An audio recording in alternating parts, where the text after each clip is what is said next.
Subscribe करें और bell दबाएं ताकि कोई खबर रह न जाए।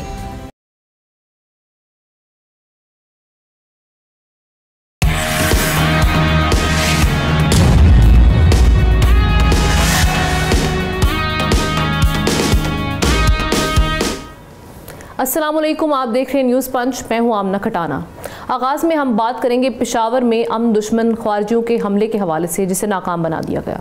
सुबह 8 बजे ख्वारजी दहशत गर्दों ने FC हेडक्वार्टर्स पर उस वक्त खुदकुश हमला किया जब 450 एहलकार परेड कर रहे थे। अगर ये दहशतगर्द कामयाब हो जाते तो बड़ा नुकसान होता, जिसे सिक्योरिटी फोर्सेस ने नाकाम बना दिया। 3 एहलकार शहीद और 3 दहशतगर्द जहन्नुम वासिल हुए। इसी तनाजुर में इस्लामाबाद में पाकिस्तान और यूरोपीय यूनियन का 7वां स्ट्रेटेजिक डायलॉग हुआ, जिसके मुश्तरका एलामी में पाकिस्तान से दहशतगर्दी के खात्मे के लिए प्रैक्टिकल रोल प्ले करने का वाज़ेह मुतालबा किया गया। इस जॉइंट स्टेटमेंट में अफगान सूरत हाल पर तशवीश के साथ साथ सियासी अमल और इस्तेहकाम को खित्ते के मफाद के लिए ज़रूरी करार दिया गया। उधर अफगान जरीदे अफगानिस्तान इंटरनेशनल ने इंकशाफ किया है कि SCO के अहदेदारान ने भी खबरदार कर दिया है कि अफगानिस्तान में दहशतगर्द गिरोह रोज़ बरोज़ ज़्यादा फाल होते जा रहे हैं। अब ये सवाल बनता है कि पाकिस्तान कब तक तनहा काउंटर टेररिज्म की जंग लड़ता रहेगा और मज़ीद अब क्या सूरत हाल बनेगी। सारी सिचुएशन में बात करने के लिए सीनियर तज्ज़ियाकार इब्तिशामुल हक साहब, उनके साथ साथ सीनियर तज्ज़ियाकार ज़ाहिर शाह शराजी साहब ने भी हमें ज्वाइन किया। दोनों को वेलकम करते हैं प्रोग्राम में। शाह साहब, मैं आपसे आगाज़ करती हूँ।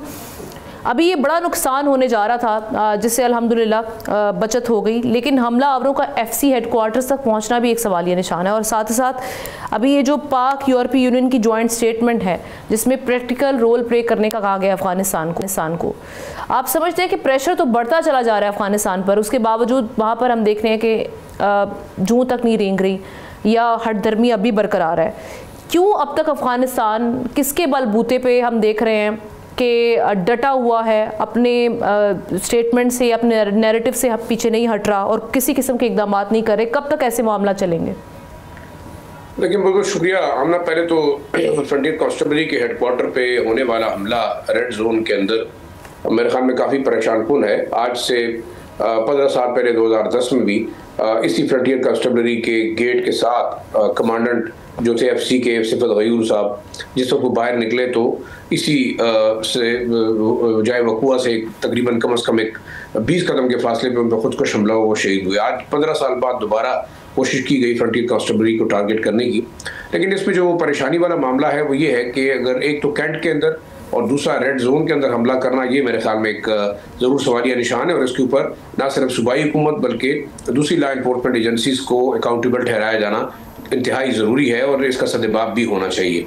क्योंकि यहाँ से अगर देखें तो सिर्फ 1 किलोमीटर के फासले पे कोर कमांडर हाउस है, 1 किलोमीटर के फासले पे गवर्नर हाउस है, चीफ मिनिस्टर हाउस भी तकरीबन 2 किलोमीटर के फासले पे। तो मेरे ख्याल से ये एक बड़ा कंसर्न का मामला है और ये सिक्योरिटी सीरियस सिक्योरिटी लैप्स है, इसके ऊपर कोई गुंजाइश होनी नहीं चाहिए, ना कोई जस्टिफिकेशन हो। दूसरा, आपने जो बात की यूरोपियन कमीशन की जानिब से जो स्टेटमेंट है, मेरे ख्याल में सिर्फ यूरोपियन कमीशन की जानिब से नहीं, कल आपने देखा 2 दिन पहले यूनाइटेड नेशन सिक्योरिटी काउंसिल में डेनमार्क की जो पब्लिक डिप्टी रिप्रेजेंटेटिव है, उन्होंने ओपनली जो है वो यूनाइटेड नेशन सिक्योरिटी काउंसिल के अंदर TTP का नाम लेके बताया कि जो अफगानिस्तान के अंदर मौजूद है 6000 की तादाद में है और ख़तरात लाहक है तमाम खित्ते को, ख़ासतौर पर पाकिस्तान।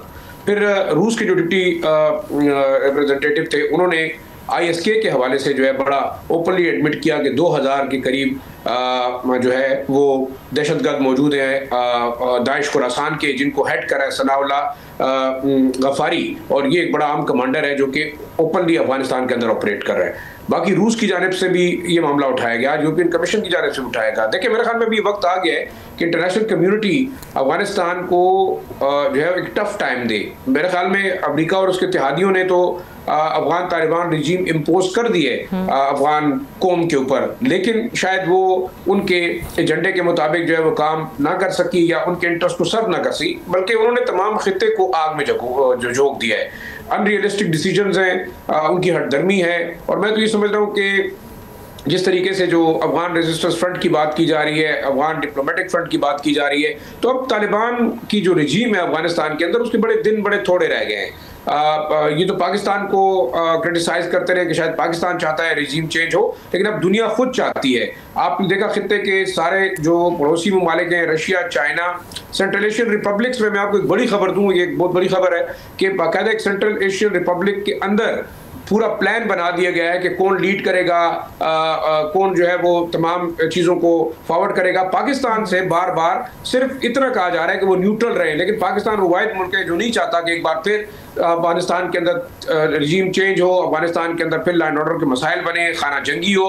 तो मेरे ख्याल में पाकिस्तान का बड़ा दिल है। आज आपने देखा जो दहशतगर्द मारे गए हैं, कलदम जमात अहरार जो है, जो कि स्प्लिंटर ग्रुप है TTP का, बल्कि हो ये वाकई के उनसे अलग लड़ रहा है, लेकिन है दहशतगर्द ग्रुप। मोहम्मद एजेंसी से इनका ताल्लुक है। खालिद खुरासानी वाला जो ग्रुप है, उनकी जानिब से ट्वीट भी किया गया और मीडिया को कहा भी गया कि ये हमला उन्होंने किया है। तो अब मेरे ख्याल में वाज़े तौर पे ये बात क्लियर हो गई है। और जो हमलावर थे वो पाकिस्तान ओरिजिन के नहीं थे, वो अफगानी थे। तो आप बताइए कि ये तमाम मामला अब अफगानिस्तान के जो तालिबान जस्टिफाई करते रहे, ये अब कैसे होगा? अब तो आपने मतलब है कि सूबाई दारुल में सिक्योरिटी फोर्सेस के खास मरकज पे हमला किया, अब तो कोई जस्टिफिकेशन नहीं रहनी चाहिए। मेरे ख्याल में अब होना यह है कि पाकिस्तान ने तमाम डिप्लोमेटिक मामलात को जो है वो सुप्रीम रखा, बातचीत की तरफ भी गए, अब भी बातचीत की तरफ तैयार है। लेकिन अगर यही हालात हैं तो मेरे ख्याल में फिर नागुज़ीर होगा पाकिस्तान के लिए कि वो एक फुल फ्लेज एक्शन ले। और इसमें इस दफा मुझे लगता है कि इंटरनेशनल कम्युनिटी भी पाकिस्तान का साथ देगी। अफगानिस्तान के पास मजीद जो है वो कोई गुंजाइश नहीं है। बिल्कुल एहतशाम साहब, जैसे शाह साहब कह रहे हैं इंटरनेशनल कम्युनिटी, अब तक तो हम स्टेटमेंट्स देख रहे हैं, काफ़ी उनकी जानिब से ये बात भी की जा रही है, इस चीज़ को तायद भी की जा रही है कि जिस तरह से अफगानिस्तान में ग्रुप्स एक्टिव हैं। अब SCO ने जो वॉर्न किया है, जो कि अफगानिस्तान का ही एक जरीदा लिख रहा है कि वो कह रहे हैं कि जो वहाँ पर टेररिस्ट ग्रुप्स हैं वो ज़्यादा एक्टिव हो रहे हैं। तो वॉर्न के साथ साथ SCO के प्लेटफॉर्म से क्या काविशें या कोशिशें हो सकती हैं?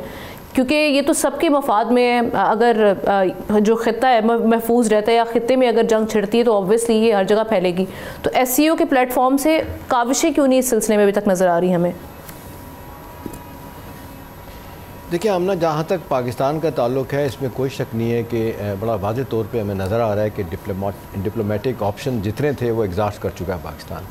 और पाकिस्तान ने पूरी दुनिया को मिला के भी देख लिया। और आपने देखा जिस तरह शाह साहब भी बात कर रहे हैं, अभी कौन सी ऐसी जगह है, कौन सा ऐसा फोरम है जहाँ पे ये बात नहीं हो रही? यूरोपियन यूनियन का है, यूनाइटेड नेशन का है, फिर ऐसे शंघाई ताउन का है, फिर जिसका आप जिक्र कर रही हैं इंडिविजुअली आप देख लें रशिया और चाइना का रवैया क्या है, सख्त खिलाफ है उसके। 2 एग्रीमेंट की लोग बात कर रहे हैं कि 2021 का क्यों, उसकी जिसके स्टेक होल्डर बड़ी बड़ी ताकतें हैं, क्यों उस पर अमल दरामद नहीं हो रहा? देखिए अब सूरत हाल ये आमना कि इस वक्त अब ये बात कही जा रही है कि अफ़गानिस्तान 2001 की सिचुएशन पे चला गया है। जिस वक्त जो सूरत हाल वहाँ थी आज भी वही सूरत हाल बन के रहेगी। आपको याद होगा जब अमेरिका ने कहा था इसको, मुल्ला उमर को बड़ा वाज़े तौर पे लीडर से कहा गया उसामा बिन लादेन को हमें दे दें, उन्होंने कहा नहीं देना हमने। अब बड़ा वाज़े तौर पे दुनिया डायरेक्टली इनडायरेक्टली कह रही है कि 6000 हार्डन क्रिमिनल जो बैठे हुए हैं वहाँ पे TTP के नोड में, खुरास्तान में और नूरिस्तान में और बाकी जगहों पे, इनको निकालें या हमें दे दें। कभी वो झूठ बोलते हैं जी पैसा दे दें हम इनको किसी और जगह ले जाते हैं, कभी कहते हैं कि जी एक ही सिक्के के 2 रुख हैं, कभी कहते हैं कि जी इन्होंने दोनों रशिया के साथ जो हमारी लड़ाई हुई अमेरिका के साथ हुई, ये TTP वालों ने हमारा साथ दिया था, नतीजा हम इनका साथ देंगे। आज कंधारी ग्रुप ये कह रहा है कि इनको हम नहीं निकालेंगे। देखिए हम ना 2 चीज़ें बड़ी इंपॉर्टेंट हो गई और एक चीज़ बड़ी इंपॉर्टेंट होने जा रही है। देखिए अब सूरत हाल इस वक्त यह है कि जब आप बात करते हैं कि 2001 की सिचुएशन में अफगानिस्तान चला गया तो क्या था उसका, वहाँ पर मनशिया ड्रग्स बेताशा थी, स्मगलिंग बेताशा थी, ह्यूमन राइट वायलेशन इस वक्त पीक पे है। बच्चों की पढ़ाई, बच्चियों की पढ़ाई नहीं है, औरतों के खिलाफ एक्शन लिया जा रहा है। अब सूरत हाल है कि आमना 3400 अरब रुपए का आप देख लें स्मगलिंग का नुकसान होता है, 3.4 ट्रिलियन रुपीस का पाकिस्तान को नुकसान होता है। फिर 1000 अरब रुपये का नुकसान होता है अफगान ट्रांजिट ट्रेड की वजह से। हम आउट ऑफ दी वे जाकर इनको सपोर्ट करते हैं, इनकी इकॉनमी को हम सस्टेन करते हैं। लेकिन आमना देखें इस वक्त सूरत हाल जिस तरफ जा रही है, बड़ा वाज़ेह तौर पर इशारे किया, उन्होंने कह दिया कि हम ऐसे ही करेंगे। उल्टा जिस तरह आप देख लें हिंदुस्तान के साथ मिल के सब कुछ कर रहे हैं, तो मेरा ख्याल है अब हुकूमत पाकिस्तान भी जिसको कहते हैं ना यहाँ तक आ गई, उनको भी अंदाज़ा क्या करना है क्या नहीं करना। देखिए हम ना 2 चीज़ें, एक जो चीज़ें रह गई हैं, एक तो हुकूमत पाकिस्तान डेफिनेटली एक्शन लेगी, टाइमिंग वो खुद देखेंगे हमने क्या करना है, और ज़ाहिर इंटेलिजेंस बेस्ड जो अब वो आप स्ट्राइक्स होंगी और देखा जाए, क्योंकि वो रुक रहे मामला दिया। FC पे आज देख लें हेडक्वार्टर का हमला, ये बड़ा वाज़ेह तौर पे बता रहा है कि पाकिस्तान को अपने सिरे से अपने कार्ड तरतीब दे के कुछ करना होगा। और मुझे एक खबर के तौर पर आपको बता रहा हूँ हमला कि इसमें चाइना, रशिया हाँ, चाइना, रशिया, अमेरिका इस और मिडिल ईस्ट के मालिक ऑन बोर्ड हैं कि पाकिस्तान के साथ जो हो रहा है, पाकिस्तान अगर इसका जवाब देता है तो पाकिस्तान हक बजाने में। देखिए हमने जो कुछ करने वाली बातें थी ना वो नहीं हो रही। मसलन ये अनफिनिश्ड एजेंडा है नेशनल एक्शन प्लान का जो पूरा नहीं हो रहा। बड़ी हैरत की बात है, आप सुन के हैरान होंगे कि नेब्रास्का यूनिवर्सिटी अमेरिका ने हमें, जब अमेरिका ने यहाँ पे अफगान जहाज़ शुरू किया था 2001 में, उस तक हमें सिलेबस वहाँ से आया था पढ़ाने के लिए, वो आज भी वही चल रहा है, उसको ठीक नहीं किया जा रहा। उसको देखें, मदरसा रिफॉर्म नहीं हो रही हैं। आप जिस तरीके से एक्टिविटी को देखना तो नहीं हो रहा, मदारस की रजिस्ट्रेशन पे हमारे उलमा भी रजिस्ट कर रहे होते हैं, वो नहीं होने दे रहे। किस तरह पता चलेगा कि सहूलतकारी अंदर से कौन कर रहा है? बाहर से तो हमें पता चल रहा है। अफ़गानिस्तान और NDS और नेक्सस का जो हम देख लें, वो जो काम दिखा रहा हो तो सबको नज़र आ रहा है, इस लेवल पर कुछ नहीं किया जा रहा। तो मेरा ख्याल है हम ना आज का ये जो वाक़या है, डेफिनेटली हादसा जो है ना, ये जिस तरह ज़ाहिर साहब बता रहे हैं, ये मतलब रेड जोन में इस तरह करके चले जाना। भले मैं इस बात को ज़रूर कहूँगा कि हुकूमत पाकिस्तान की कोशिशें हैं कि 15 साल के बाद FC हेडक्वार्टर पर हमला हुआ, लेकिन हम ना एक और परेशान कुन बात है कि इस वक्त KP की हुकूमत कहाँ खड़ी है। मैं कहता हूँ सियासी इख्तलाफात आप भले जहाँ से जहाँ जाना चाहते हैं लेके चले जाएँ, आप जिसको मर्जी एक्यूज़ करते चले जाएँ, लेकिन यहाँ पर तो एक मैसेज ऑफ वननेस जाना चाहिए ना, दुनिया को नज़र आ रहा है। और ख़ास साथ KP की हुकूमत के रवैये को TTP वाले अफगान तालिबान देख रहे हैं कि इनकी वजह से हमें सहूलतकारी मिलती रहेगी।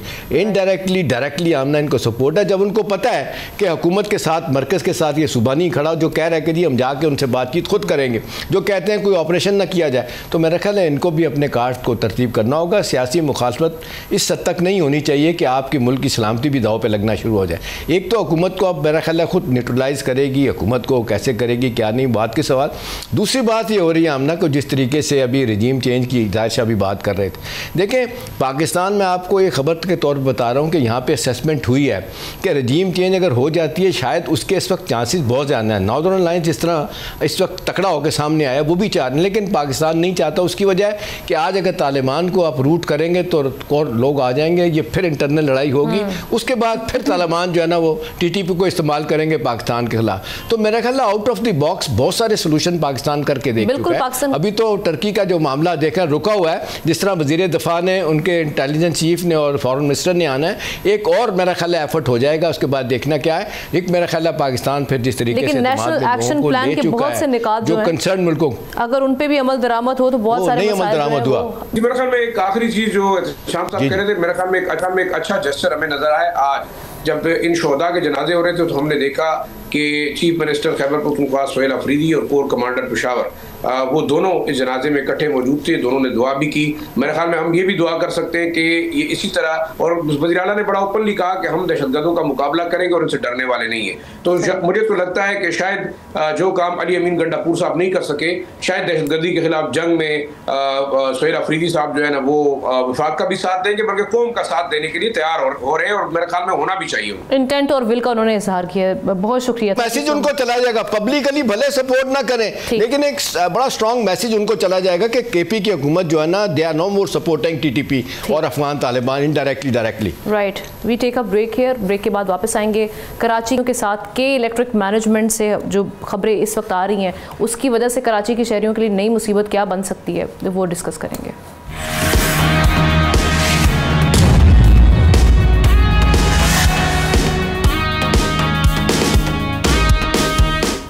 Welcome back. कराची के शहरियों के साथ साथ के इलेक्ट्रिक मैनेजमेंट से कंपनी के अक्सरियती शेयर होल्डर्स भी तंग हैं।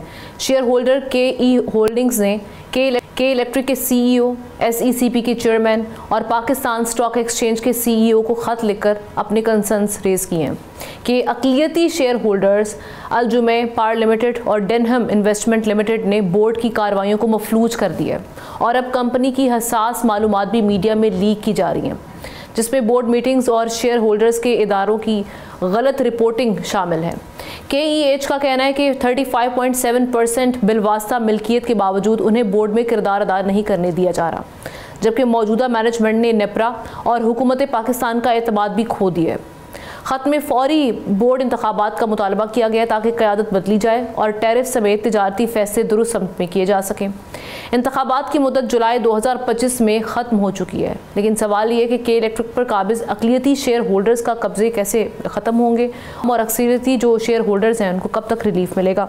एहतशामुल हक साहब से इस पर तज्ज़िया और ख़बर लेते हैं। इन द मीन टाइम हमें बाकी गेस्ट भी ज्वाइन करेंगे। एहतशाम साहब, क्या देख रहे हैं आप, ऐसी कौन सी हम देख रहे हैं कि कॉर्पोरेट गवर्नेंस फेलियर्स हैं जिनकी वजह से ये स्टेलमेट वहाँ पर बरकरार रहा और अभी तक मैनेजमेंट भी चेंज नहीं हुई, जुलाई 2025 तक की मुद्दत थी, उसके बावजूद ये सारे मामलात सामने आ रहे हैं?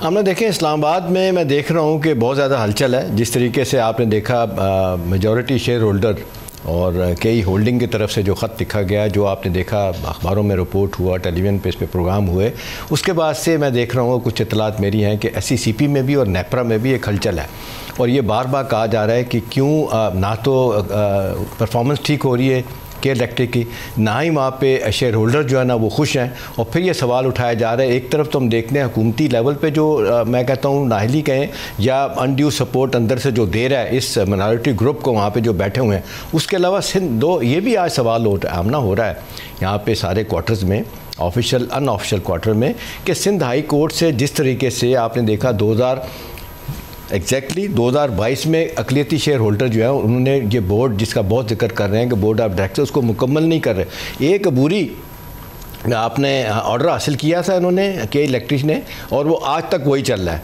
उसके बाद आपने कई लोग उसके गए अदालत के पास कि इसको चेंज किया जाए, वो चेंज नहीं कर रहे। अब वहाँ पे भी क्या इनकी जिसको कहते हैं कि इंग्रेंस हो गया कि अदालती मामलात पे भी असरअंदाज हो रहे हैं, अपनी बात मनवा रहे हैं। तो मेरा ख्याल है ये लम्हा फ़िक्रिया है लोगों के लिए भी और मेरा ख्याल है गवर्नमेंट के लोगों पर। आज यहाँ पर इस्लामाबाद में भी ये बातें हो रही हैं कि ये के इलेक्ट्रिक को आपने देखें इस वक्त जो सूरत हाल है वहाँ पर आप देखें लाखों आप जो सार्फिन है उसके परेशान है, शेयर होल्डर उनके वहाँ परेशान बैठे हुए हैं और परफॉर्मेंस उनकी दिन ब दिन बिगड़ती चली जा रही है। फिर आपने देख लें हरासानी का मामला अभी तक तय नहीं हो पाया, वो प्रोविंशियल ओम्बुड्समैन का जो फैसला था उसको लागू नहीं किया गया कि CEO को जो है ना जिन्होंने ये हरकत की थी जिसकी वजह से जिस खातून के साथ बदतमीज़ी की हरासानी की थी उसको नहीं हटाया गया। किसकी पुष्पनाई हो रही है आमना?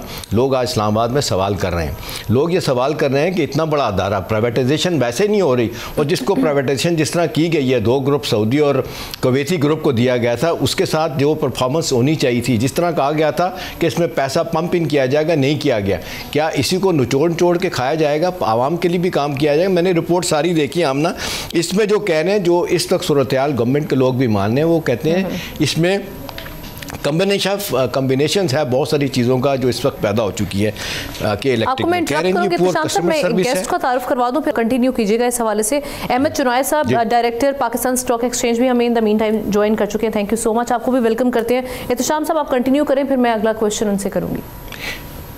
जी देखिए हम ना इस वक्त सूरत हाल जो है ना जो हर जगह पे बात हो रही है कि KSC में के इलेक्ट्रिक्स में इस वक्त सूरत हाल क्या है, वो कहते हैं पुअर कस्टमर सर्विस टॉप पे इस वक्त, ऑपरेशन इनएफिशिएंसीज बेताशा हो चुकी हैं, उसके बाद on going financial regulatory dispute बहुत ज़्यादा बढ़ गए हैं, कॉर्पोरेट गवर्नेंस जो है ना उसके बड़े सीरियस इशूज़ हैं, फिर कहा जा रहा है प्रोलॉन्ग लोड शेडिंग है जो आपके लिए कराची वालों के लिए एक मसला है, ओवर बिलिंग और हाई टैरिफ्स हैं उसके, पुअर कंप्लेंट रिड्रेसल है और फिर कहा जा रहा है बड़ी सिस्टमेटिक करप्शन हो रही है। हमने देखें अब जिनके जेबों में पैसा दिया जा रहा है, चाहे हुकूमती लोग हैं चाहे जो भी कंसर्न लोग हैं, जो इस हवाले से इल्ज़ामात अब बड़े वाज़ेह तौर पे SEC पे भी लग रहे हैं, नेपरा पे भी लग रहे हैं कि भी क्यों एक बड़ा शेयर होल्डर जिनके पास कहा जाता है कि बेतहाशा एक्सपर्टीज़ हैं वो टर्न अराउंड कर सकते हैं कराची के लोगों को टैरिफ के हवाले से, परफॉर्मेंस के हवाले से, बेहतर टैरिफ देने के हवाले से, लोगों की ज़िंदगी को आसान करने के लिए जो लोग बैठे हैं उनको आप क्यों नहीं ट्राई कर रहे? क्यों जिस वक्त देख रहे हैं माइनॉरिटी शेयर होल्डर लेके बैठे हुए हैं उनको कौन सपोर्ट कर रहा है? हुकूमती सतह पे कौन कर रहा है? SECP, नेपरा और कुछ और सियासी लोग भी मैं आपको बताऊं जिनके सियासी मफादात आमना कराची में प्रोटेक्ट होते हैं, राइट लेफ्ट से कुछ ना कुछ उनको दिया जाता है, लिया जाता है, लोगों को भर्ती किया जाता है, कुछ और मामलात किए जाते हैं, उनकी भी पैटर्नेज उनको हासिल है। तो देखिए अब ये सूरत हाल अनटेनेबल है, अब ये ज़्यादा देर तक चल नहीं सकती। अब आज इस्लामाबाद में जो बातें हो रही है डेफिनेटली लग रहा है कि इसके ऊपर कोई एक्शन लिया जाए। ऑब्वियसली सिंध हाई कोर्ट से भी इंटरिम ऑर्डर है इस हवाले से। पाकिस्तान स्टॉक एक्सचेंज इस सिलसिले में क्या किरदार प्ले कर सकता है, क्या रोल प्ले कर सकता है? अहमद चुनाई साहब, इस हवाले से CEO को भी ख़त लिखा गया है पाकिस्तान स्टॉक एक्सचेंज के कई होल्डिंग्स की जानिब से, तो उसमें क्या कंसर्न्स हैं और क्या किस हद तक आप लोग रोल प्ले कर सकते हैं सारी सिचुएशन में? और साथ ही साथ ये कहिएगा कि क्या अब तक रिस्पॉन्स दिया गया है इस लेटर पे? देखिए, मैनेजमेंट के पास ये लेटर क्या होगा, उसका क्या रिस्पॉन्स है मुझे नहीं है, लेकिन मैं आपको ये ज़रूर बता सकता हूँ कि स्टॉक एक्सचेंज का काम ये होता है कि रजिस्टर्ड कंपनी के जो रेगुलेशंस उसके पास बने हुए हैं उसके मुताबिक वो कंपनी काम कर रही है या नहीं। अगर वो लेट से अपने इलेक्शन नहीं कराते, अपने AGM वगैरह होल्ड नहीं करवाते या कोई सेंसिटिव इंफॉर्मेशन जो है वो भेजते नहीं है तो उनके खिलाफ कार्रवाई होती है। रहा सवाल दूसरे रेगुलेशंस का जो मैं अभी बात सुन रहा था, वो SCCP का काम है। SCCP जो है वो एक सुपर रेगुलेटरी बॉडी है जो न सिर्फ PSX को रेगुलेट करती है बल्कि तमाम तर कॉर्पोरेट बॉडीज जो हैं पाकिस्तान की, उनकी रेगुलेशन उसके पास हैं। तो मैं समझता हूँ कि इसमें सबसे बेहतर यही होगा कि SCCP जो है अगर ये रेगुलेटरीज हैं तो उनके खिलाफ एक्शन लें और उसको लेकर आगे बढ़ें। और आप क्या समझते हैं कि अब तक इलेक्शंस ना करवाने के क्या वजह आप समझते हैं, आपका इस पे रिएक्शन? और दूसरा ये कि जो अभी कई होल्डिंग्स जो कि मेजॉरिटी स्टेक होल्डर है और सिंध हाई कोर्ट की भी जो इंटरिम ऑर्डर्स हैं उसके बाद आप समझते हैं कि इलेक्शंस बड़े इमीडिएट हो चुके हैं और अब ये इनके पास कोई ऑप्शन नहीं बचा? देखिए, अगर सिंध हाई कोर्ट ने ऑर्डर दिया है तो फिर इमिनेंट है कि वो इलेक्शन वो करवाने हैं, और अगर वो in contravention of the high court order जाते हैं तो फिर हाई कोर्ट उनके खिलाफ जो है वो कंटेम्प्ट कर सकती है, और ज़ाहिर है स्टॉक एक्सचेंज जो है वो इसमें अपना रोल यही अदा कर सकती है कि उनको खत लिख सकती है, उनको पेनलाइज कर सकती है, लेकिन कोई प्यूनिटिव एक्शन जो है वो SCCP उसका मिजाज है वो ले सकता है, या फिर हाई कोर्ट ने जिसने ये ऑर्डर इशू किया है उसकी अगर ऑर्डर की खिलाफ वर्जी हो रही है तो वो कंटेम्प्ट ऑफ कोर्ट में चला जाए। जी, एहतशाम साहब कुछ सवाल पूछना चाह रहे हैं। एहतशाम साहब, ये अहमद साहब, ये इस्लामाबाद में आज बात हो रही है कि क्या SCCP इतना कॉम्प्रोमाइज़्ड है कि वो इतने ब्लेटेंट तरीके से खिलाफ वर्जियाँ वहाँ पे हो रही हैं? शेयर होल्डर तो चलें, जो बैठे मेजॉरिटी उनको नहीं पूछा जा रहा, पब्लिक के लिए जो मसाइल मुश्किलात पैदा की गई हैं कोई देखने वाले। आपको लगता है कि SCCP जो है एज ए रेगुलेटर नाकाम हो रहा है, उसका फेलियर है कि वो जो इम्प्लीमेंट नहीं करवा सकता चीज़ें जो करवानी चाहिए? देखिए, मैं समझता हूँ SCCP को अपना ड्यू रोल ज़रूर अदा करना चाहिए, जो चीज़ इनके परव्यू में है उस पर चलना चाहिए। ये जो हम बात कर रहे हैं इनएफिशिएंसीज की, हम बात कर रहे हैं ओवर बिलिंग की, हम बात कर रहे हैं एक्स्ट्रा बिलिंग की, या हम बात कर रहे हैं कि जो सर्विस प्रोवाइड कर रहे हैं, तो ज़ाहिर है एक मोनोपोलाइज्ड इंस्टीट्यूशन है कि जिसके पास कराची की बिजली का डिस्ट्रीब्यूशन का पूरा निज़ाम है।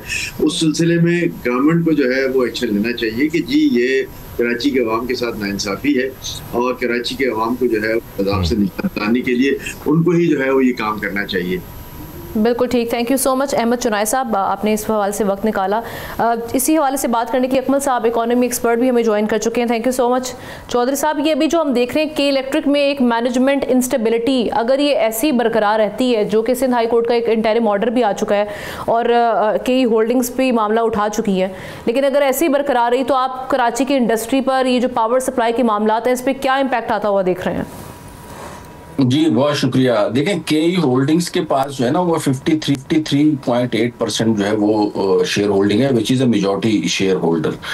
इसके साथ साथ जो है वो अलजुमैया प्राइवेट लिमिटेड है, उसके पावर लिमिटेड 26.4% इनके पास हैं, और एक है डेनम इन्वेस्टमेंट्स 19.8% शेयर्स इनके पास है। तो कुल मिला के ये जो दो ग्रुप्स में बाद वाले हैं इनके पास 46.2% जो है वो इसकी शेयर होल्डिंग है।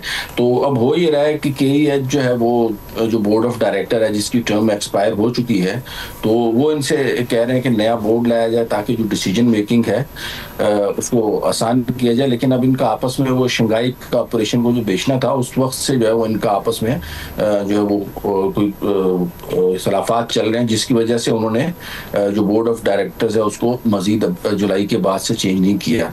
अब यहाँ पे इस बात चौधरी साहब, माजद के साथ एक चीज़ बताइएगा, माजद से क्या चौधरी साहब साहब एक बताएगा, देखें ये तो ठीक है, कोई इख्तलाफ है उनका, शंघाई इलेक्ट्रिक वालों का मामला अभी तक तय नहीं हो सका। आप नहीं समझते कि ये बोर्ड ऑफ डायरेक्टर का नामुकम्मल रहना किसी अदारे के लिए भी ये सुसाइडल होता है? इसके लिए SCCP या हुकूमत पाकिस्तान क्यों नहीं दबाव डालती? या आप समझते हैं कि मौजूदा मैनेजमेंट का ये बड़ा वेस्टर्न इंटरेस्ट है कि उन्हें अपने मफादात जैसे तैसे पूरे करने हैं, नतीजतन बोर्ड ऑफ डायरेक्टर मुकम्मल नहीं करने दे रहे वो? देखें, एक जो बड़ी कंपनीज होती है ना, और जिसमें फिर ये बड़े बड़े ग्रुप्स होते हैं, वेंचर्स होते हैं, जैसे के इलेक्ट्रिक की मिसाल आपको दी जा रही है कि जिसमें जो होल्डिंग्स है KEH और उसके साथ अल जुमेरा जो ग्रुप है और डेमन ग्रुप जो है, ये तीन इन लोगों के आपस में जो है वो प्रॉब्लम्स चल रहे हैं। तो जो बड़ी कंपनीज होती है इनका एक होता है शेयर होल्डर्स एग्रीमेंट, तो SHA इसको हम कहते हैं, उसके मुताबिक जो है वो चीज़ों को मतलब चलाया जाता है। बड़े बड़े जो उसके फैसले होते हैं जिसमें मुश्तरका कंट्रोल का असूल होता है, मुतफ़िका मंजूरी शराइत होती है, बोर्ड की तश्कील जो है वो उसी एग्रीमेंट के तहत होती है। CEO और मैनेजमेंट की जो तकर्री हो गई, शेयर्स की फरोख्त की इजाज़त हो गई, इख्तिलाफात की सूरत में फैसले रोकने का हक हो गया, या तनाज़ात का हल और दीगर चीज़ें ये शेयर होल्डर एग्रीमेंट के तहत की जाती हैं। तो ये आम तौर पे बड़ी कंपनियों में इस चीज़ को प्रैक्टिस किया जाता है। अब यहाँ पे SCCP के पास जो है ना बड़ा लिमिटेड रोल है कि वो इसमें कोई अपने आप को इनपुट दे सके, क्योंकि बोर्ड ऑफ डायरेक्टर जो है वो पुराना वाला चल रहा है, क्योंकि एक ने जो है ना वो उसको वीटो किया हुआ है कि जी ये पुराना वाला जो है ना काम करता रहे। इस तरीके से जो पुराने वाली जो मैनेजमेंट है वो अपने तरीके से काम चला रही है, जिनके पास देखा जाए तो कानूनी तौर पे तो एलिजिबिलिटी नहीं है, लेकिन वो शेयर होल्डर एग्रीमेंट के वजह से जो वो चीज़ों को आगे चला रहे हैं। और इसका अल्टीमेट जो सोल्यूशन है वो तो कोर्ट से निकलेगा। लेकिन मैं यहाँ पे ये बात बताना चाह रहा हूँ एहतिशाम साहब, आप ये देखें कि हमारे यहाँ जो है ना वो कितनी तरमीमें पास हो रही हैं, कितनी जो है वो कानून साजी हो रही है, लेकिन ये वो पॉइंट्स है, ये बेसिकली कानून साजी नहीं है इसके ऊपर, क्योंकि हमारे यहाँ इलेक्ट्रिसिटी एक्ट भी 1857 का चल रहा है, पता नहीं कौन सा सन का चल रहा है, और ये जो SCCP के जो कवानीन है उनमें भी ये सारी चीजें होनी चाहिए। अच्छा, मादर के साथ चौधरी साहब माजी की अगर मिसाल है चौधरी साहब जेल में रखी जाए, आपने देखा जब प्राइवेटाइजेशन जब हुई है, MCB को देख लें और अदारों की, हुकूमत ने 18 से 25%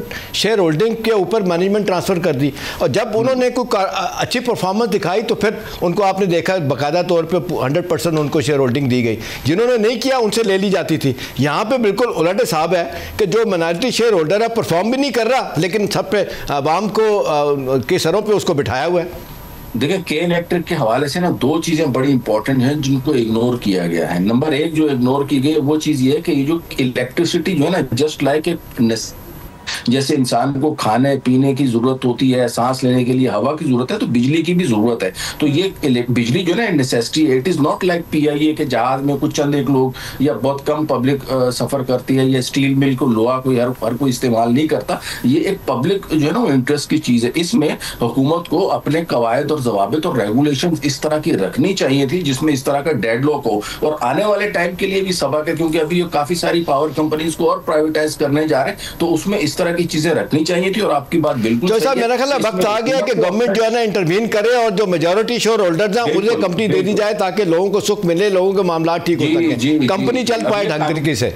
कानून साजी के थ्रू हुकूमत इस पे एक्शन ले सकती है, इस पे कानून साजी करेगी, इंटरवेंशन करेगी, और आगे के लिए भी दीगर जो प्राइवेटाइजेशन कर रहे हैं उसमें इन चीजों का ख्याल रखें कि जो पब्लिक इंटरेस्ट की चीजें हैं उनको जो है वो पब्लिक का इंटरेस्ट उसमें सेफगार्ड किया जाए। उसको ऐसे ही ना दिया जाए कि जी बोर्ड ऑफ डायरेक्टर नहीं है और कंपनी चल रही है आपस में अपनी मर्जी से, इतनी बड़ी कंपनी 3.5 करोड़ की आवाम को उनके रहमो करम पे छोड़ा हुआ है।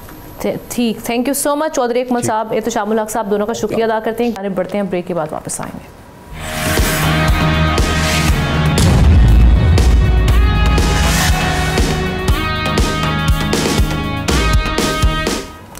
Welcome back. पाकिस्तान से बैरून मुल्क जाने वालों के लिए मुश्किलात बढ़ गई हैं। सिर्फ कराची एयरपोर्ट से गुज़श्ता 10 माह में 8000 मुसाफिर ऑफलोड कर दिए गए, जिसकी वजह जाली सफरी दस्तावेजात और इंसानी स्मगलिंग के बढ़ते वाक़यात बताए जा रहे हैं। FIA ने इमिग्रेशन चेकिंग सख्त कर दी है, जिससे बाकायदा मुसाफिर, ताजर और ओवरसीज़ कम्युनिटी भी मुतासर होने लगी है। अब बैरून मुल्क मुलाजमत के लिए पाक सॉफ्ट स्किल्स पर रजिस्ट्रेशन लाजमी करार दे दी गई है, और बगैर इस रजिस्ट्रेशन के पासपोर्ट पर प्रोटेक्टर जारी नहीं होगा। ये इकदाम 19 नवंबर से नाफिज हो चुका है, जिससे कानूनी मुसाफिरों को भी नए तकाज़ों का सामना है। तरसीलात ज़र से मईशत को सहारा देने वाले यही लोग आज एयरपोर्ट्स पर तफ्तीशी लाइनों में खड़े हैं। सवाल ये कि पाकिस्तान में एविएशन के कवानीन में नज़रसानी की किस हद तक ज़रूरत है और ऑफलोड के जो ये प्रोसेस है इसको शफाफ बनाना कितना ज़रूरी है। तमाम तर कानूनी तकाज़े पूरे करने वालों को भी कभी हम देख रहे हैं कि क्यों ऑफलोड किया जा रहा है और क्या चेकिंग मसले का मुस्तकिल हल भी है। इसी पर बात करने के लिए अदनान पराचा साहब ने हमें ज्वाइन किया, farmer vice chairman overseas employment promoters association. Thank you so much Adnan साहब। अदनान साहब, ये जो हम देख रहे हैं कि इमिग्रेशन के कंसर्न्स भी अपनी जगह पर कहीं ना कहीं दुरुस्त हैं, जिस तरह से पाकिस्तानीज़ ने जैसे जाके जो मामलात किए वहाँ पर फॉरेन कंट्रीज़ में, उसकी वजह से बड़ा रिएक्शन भी आ रहा था। पाकिस्तान के लिए वीज़ाज़ के मसाइल बड़े सख्त हो रहे थे, लेकिन आप क्या समझते हैं कि ये अनड्यू ट्रबल नहीं है उन लोगों के लिए जो वाकई जेन्युइन ट्रैवलर्स हैं, जो काम के सिलसिले में जाना चाह रहे हैं? तो कैसे आप मुजरिमान को रोकने के साथ साथ जो फॉल्स पॉजिटिव है उसको हम रोक सकते हैं और उसको रिड्यूस कर सकते हैं? ये ऐसा क्या प्रोसेस या दरमियानी रास्ता निकाला जाए? जी बहुत शुक्रिया जी। देखें, ये प्रॉब्लम हमारी स्टार्ट हुई थी 2 साल पहले से, जब हमारी इकॉनमी रिवाइवल की सूरत हाल में आई थी। तो हमने देखने में आया था कि 2 साल पहले हमारा यूई का सेक्टर इफेक्ट होना स्टार्ट हुआ था, जहाँ पे विजिट वीज़ाज बंद हुए थे। फिर उसके बाद 2 साल हो गए हमारे एम्प्लॉयमेंट वीज़ाज भी बंद हो गए। उस टाइम पे भी हमने हुकाम बाला के दरवाजे खटखटाए थे और हमने कहा था कि ये जो विजिट टू एम्प्लॉयमेंट का बिजनेस है या जो इनके अंदर अवामिल या अनासिर शामिल हैं, उनके खिलाफ करार वाक़े उनके क्रैकडाउन करें और उनको सजा दें, जो कि अभी तक नहीं हुआ और हमारा यूई का सेक्टर अफेक्टेड है। 10 महीने होने को है, हमारा ओमान का सेक्टर भी इफेक्ट हो गया। अब हमारा मेन चंक जो है हमारा सऊदी अरेबिया, जहाँ पे हमारे 5 लाख वर्कफोर्स जाता है और मेनली हमारी रेमिटेंसेस का भी 25 से 26% हमारा सऊदी अरेबिया से इंजेक्ट हो रहा है। हमारे रेमिटेंसेस में हमारा इजाफा हो पा रहा है। हम इंसेंटिव बेस्ड रेमिटेंसेस में तो इजाफा कर पा रहे हैं और आपने देखा कि फिस्कल ईयर 2024-25 भी हमारा अच्छा क्लोज हुआ है 38 अरब डॉलर पे, और हम उम्मीद कर रहे थे कि इसके अंदर बेहतरी लाई जाएगी ताकि रेमिटेंसेस हम और बढ़े। इस टाइम पे जो सिनेरियोस एयरपोर्ट पे हुआ है उसके अंदर ये है कि जो हमारे विजिट वीज़ाज पे जाने वाले लोग हैं, हम उनके लिए, हम तो कहते हैं कि जो एम्प्लॉयमेंट वीज़ा पे जाने वाले लोग हैं और उनको जो प्रॉब्लम फेस करनी पड़ रही है उसका तदारुक किया जाए, उसके लिए हमारा लाएमल बनाया जाए। क्योंकि ये बाय डिफ़ॉल्ट है हमारे गल्फ स्टेट से वीज़ा कैटेगरीज कुछ और इशू हो जाती हैं, लेकिन उस कंपनी को वीज़ा कैटेगरी कुछ और चाहिए होता है। तो उसके लिए हमें अपनी खारजा पॉलिसी को ठीक करना पड़ेगा उन ममालिक के साथ बात करके, ताकि ये जो डोमेस्टिक वर्कर्स या ऐसी एम्प्लॉयमेंट जो कि कैटेगरी का जिसमें फ़र्क आ रहा है और उसमें कोई डॉक्यूमेंटेशन अगर लड़का नहीं प्रोवाइड कर पा रहा, तो उसका एक आसान रास्ता बनाया जाए। जैसे कि पिछले कुछ दिन पहले एक ड्राइवर के वीज़े का एक सोशल मीडिया पे बहुत ज़्यादा हाईलाइट हुआ था। तो हमें अपनी पॉलिसीज़ को बेहतर बनाना होगा और इसमें स्टेक होल्डर्स को जब तक ऑन बोर्ड नहीं लिया जाएगा। और ऐसा कैसे हो सकता है? ये बड़ा कंसर्निंग है। आप जो बिजनेसमैन हैं या जो बाकी ट्रैवलर्स हैं जिनकी कुछ कमिटमेंट्स हैं, आप उनको रोक रहे हैं, उनके लिए मुश्किलात खड़ी कर रहे हैं, ट्रबल क्रिएट कर रहे हैं, उनको ऑफलोड करके। जो माना कि जो ऐसे ट्रैफिकर्स हैं या जो ऐसे बेगर्स हैं जो रेप्यूट को डैमेज कर रहे हैं पाकिस्तान की, आप उनके लिए कुछ ऐसे कवानीन बनाए जाएं, जब वो वापस आएँ उनको उस तरह की सज़ाएं मुतय्यन की जाएं या उनके लिए कुछ ऐसी सख्तियां कर दी जाएं जिसकी वजह से ये वाला सारा प्रोसेस, इसमें तो एक कन्फ्यूजन ना क्रिएट हो लोगों के लिए। एक ये बड़ा हैसल आपने क्रिएट कर दी है कि वो इस सारे प्रोसेस के बाद जब वो जहाज़ में बैठे हों तो आप वहाँ से उनको ऑफलोड कर रहे हो, फिर उसके रिपरकशंस किस हद तक हो सकते हैं? क्या वो दोबारा एम्बेसीज वीज़ास को एक्सेप्ट करेंगे अगर आपने ऑफलोड कर दिया हो और उसकी एक स्टैंप लग गई हो? जी नहीं जी, वो एक्सेप्ट नहीं करेंगे। और यहाँ पे बिल्कुल ठीक आपने कहा कि जो एक्चुअल जो बिजनेस जनरेट हम करके ला रहे हैं, इस टाइम पे हमारे अंदर बहुत ज़्यादा इस टाइम पे कंसर्न्स जनरेट हो गए हैं कि हम अपनी इन्वेस्टमेंट्स करके बिजनेस लेके जनरेट करके लाएं, यहाँ से एम्प्लॉयमेंट करें, उसके पूरे प्रोसेस को कंप्लीट करें और लास्ट स्टेज तक हमें एयरपोर्ट पे इमिग्रेशन क्लियरेंस तक हमें पता ना हो कि हमारा कैंडिडेट जो कि जेन्युइन वीज़ा पे है जेन्युइन प्रोटेक्टर पे है, जेन्युइन टिकट पे है, और उसको ऑफलोड कर दिया जाएगा। नॉन रिफंडेबल टिकट्स हैं, नॉन रिफंडेबल टिकट्स के साथ जो 70 से 80 हज़ार, 1-1 लाख रुपए की जो टिकट का जो खसारा हो रहा है वो कौन बर्दाश्त करेगा। अब कुछ अनासिर की वजह से हमारा जो मेन चंक जो है मैन पावर का वो इफेक्ट होना शुरू हो गया है, और इससे ये जो इस तरह की ये जो प्रैक्टिसेस स्टार्ट हो गई हैं, इससे आने वाले वक्त में हमारे गल्फ स्टेट, स्पेशली हमारा सऊदी अरेबिया, कतर, यूएई, यहाँ से हमारे आगे आने वाले वक्त के नियर फ्यूचर के अंदर आप देखेंगे कि हमारे ऊपर रिस्ट्रिक्शंस बढ़ना स्टार्ट हो जाएंगी। यहाँ पे तो जो रिस्ट्रिक्शंस अगर बढ़ेंगी तो it will affect the remittances as well, और साथ के साथ आपकी जो यूथ है जो अनएम्प्लॉयमेंट की वजह से मुल्क से बाहर जाना चाहती है, और पाकिस्तान का एम्बेसडर के तौर पे जो हमारे फील्ड मार्शल साहब का एक विजन है कि हमारे जो यूथ है, हमारे एम्बेसडर्स हैं, देखिए हमें ये सोचना होगा कि हमारे कौन कौन से डिपार्टमेंट्स इसमें इन्वॉल्व हैं, किस वजह से ये चीज हो रही है, हमें उसका क्रैक डाउन करना होगा। जो करप्शन हमारे डिपार्टमेंट्स के अंदर इंटरनली निचले लेवल पे, ग्रॉस रूट लेवल पे हो रही है, उसको हमें, अगर हम उसको कंट्रोल कर लेंगे, आप तकामुल टेस्ट है, स्किल डेवलपमेंट केस ऐसा भी सामने आया जिसमें ये जो चेकिंग जहां पर हो रही थी वहां के अफसरान ये कह रहे थे कि जी कुछ ऐसे लोग थे जिन्होंने ड्राइविंग लाइसेंस के बेस पर वीज़ा हासिल किया था, और उनका जब ड्राइविंग लाइसेंस यहाँ पर चेक हुआ एयरपोर्ट पर तो वो जाली या नकली था। अब अगेन वो इदारे जो नकली बनाकर दे रहे हैं, आप उनके खिलाफ क्रैकडाउन करने के बजाय आप एक सिचुएशन ऐसी क्रिएट करें जिसकी वजह से जो बाकी क्यू में लगे हुए लोग हैं उनके लिए कितनी डिफ़िकल्टी भी क्रिएट हो रही है। सो हमें इन चीज़ों को भी देखना होगा, और साथ ही साथ हमारे जो सिटीजन्स हैं, जो हमारे बेचारे सीधे साधे लोग हैं, उनको शायद इस चीज़ का नहीं पता कि एक लीगल एक्सपर्ट को, बड़ा ऑथेंटिक लीगल एक्सपर्ट, उनको मैं सुन भी रही थी, वो कह रहे थे कि ऐसे अफसरान जो आपको ये सारी हैसल से गुजरना पड़ा, उनके खिलाफ आप कानूनी कार्रवाई कर सकते हैं अदालत से जाके, और ऑब्वियसली जो आपको जितना भी इसके लिए सफ़र करना पड़ा उसके लिए ये पे बैक करेंगे, और आपको दोबारा उसके लिए जो ये जो दोबारा हम देख रहे हैं कि ऑफलोड करने वाले मामले थे उससे नहीं गुजरना पड़ेगा। सो लीगल एक्शन भी हो सकता है। तो हम एक ऐसी पॉलिसी बनाने से क्यों कासिर हैं कि जहां पर जो हम सही रास्ते हैं वो नहीं हम निकाल पा रहे। देखिए कासिर इसीलिए है कि हमारे पर्सनल इंटरेस्ट हैं। मैं आपको वाज़े तौर पे कहूँ, अगर प्रॉपरली पॉलिसीज बन जाए जिसमें हमारा, मैंने आपको बताया कि स्किल डेवलपमेंट से लेके तकामुल टेस्ट से लेके और इनकी डॉक्यूमेंटेशन का एक प्रॉपरली अगर प्रोसेस हो जाए, तो मैं समझता हूँ कि ये करप्शन, जो अरबों रुपए की करप्शन हो रही है, उसका भी खात्मा मुमकिन हो सकेगा, और जो हमारी वर्कफोर्स है वो प्रॉपरली डॉक्यूमेंटेशन के साथ जा सकेगी।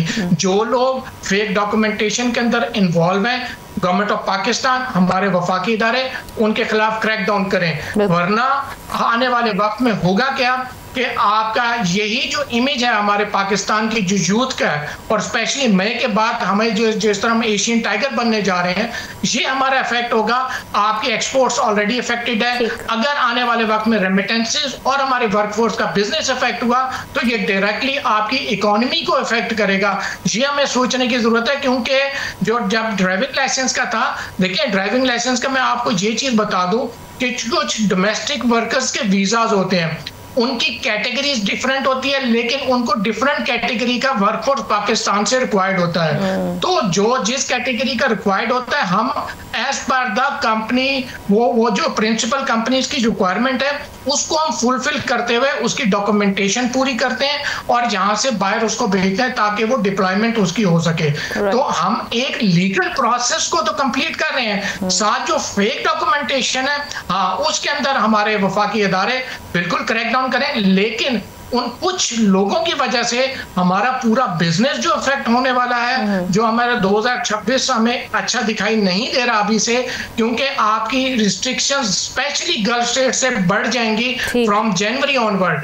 अगर ये चीज हो गई तो आपका वर्कफोर्स का बिजनेस जनरेट होना कम हो जाएगा, आपकी यूथ के अंदर फ्रस्ट्रेशन बढ़ जाएगी। देखिए आपका कश्ती वाकया ये चीजें जो हुई थी, अगर उसको रोकथाम करने के बजाय हम अपने लीगल जाने वाले जो एयरपोर्ट से एम्प्लॉयमेंट वीजे पे जा रहे हैं उनके ऊपर अगर हम ये चीजें करेंगे तो तो आपका पाकिस्तान का इमेज इफेक्ट होगा। इसके लिए प्रॉपर लाएमल बन सकता है, बिल्कुल वफाकी इदारे इंशाअल्लाह ताला हम पाकिस्तान की तरक्की के अंदर उनके साथ खड़े होंगे। ठीक, thank you so much Adnan Paracha साहब फॉर योर टाइम। इसके साथ ही टाइम का वक्त खत्म हुआ जाता है। आपसे इंशाल्लाह कल मुलाकात करेंगे। अल्लाह हाफिज़।